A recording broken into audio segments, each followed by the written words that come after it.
মূল কথাটো হ'ল যে যিটো সময়ত সমগ্ৰ দেশবাসীয়ে 26-27 জনকৈ নিৰীহ লোকৰ মৃত্যুত শোকত স্তব্ধ হৈ আছে, সেইটো সময়ত অখিল গগৈ ডাঙৰীয়াৰ এই ৰাজনীতিত ন্যস্ত স্বাৰ্থত জড়িতই নহয়, কেৱল এই ৰাজনীতি দেশখনৰ বাবে বা আমাৰ গোটেই অসমখনৰ বাবেও অত্যন্ত এটা মানে কি বুলি কওঁ আৰু সংবেদনশীল এক মন্তব্য তেখেতৰ।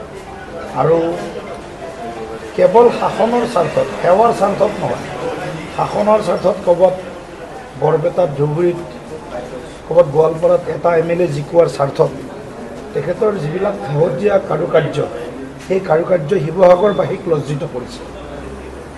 স্বৰ্গদেউসকলৰ যিখন ৰাজধানী, এই ৰংপুৰ কওক, শিৱসাগৰ কওক, যি শিৱসাগৰে অসমক শক্তিশালীভাৱে প্ৰতিনিধিত্ব কৰে, সেই শিৱসাগৰৰ বিধায়ক হৈ সমগ্ৰ অসমীয়া জাতিসত্তাক তেওঁ অপমানিত কৰিছে।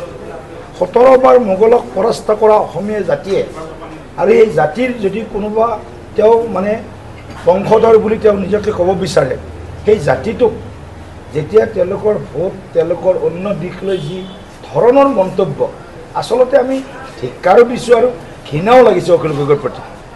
এনেকুৱাও মানুহ ইমানো তুষ্টিকৰণৰ বাবে ইমানো তললৈ যাব পাৰেনে বাৰু? এতিয়া অখিল গগৈ ডাঙৰীয়া ক্ষমা খোজাটো ভাল হৈছে বাৰু, কিন্তু ক্ষমা খুজিলে অখিল গগৈ ডাঙৰীয়াৰ ভিতৰৰ যিটো মল, সেই মলটো চাফা হৈ নাযায়। ভিতৰৰ মলটো অখিল গগৈ ডাঙৰীয়া আছে, হয়তো অসমখনক আৰু দ্বিখণ্ডিত কৰি বা অসমখনক তেখেতসকলে লগ লাগি এই যিটো সোণাৰ বাংলাৰ কথা চলি আছে বা অন্য এখন পাকিস্তান বনোৱাৰ তেওঁলোকৰ যিবিলাক ষড়যন্ত্ৰ আছে, তাত অখিল গগৈ ডাঙৰীয়াহঁতৰ নিচিনা ব্যক্তিৰো হয়তো তাকে প্ৰকাৰে প্ৰত্যক্ষভাৱে নহ'লেও অপ্ৰত্যক্ষভাৱে হয়তো ক'ৰবাত তেওঁলোকৰ মানে মানসিক তেওঁলোকৰ এটা সমৰ্থন আছে।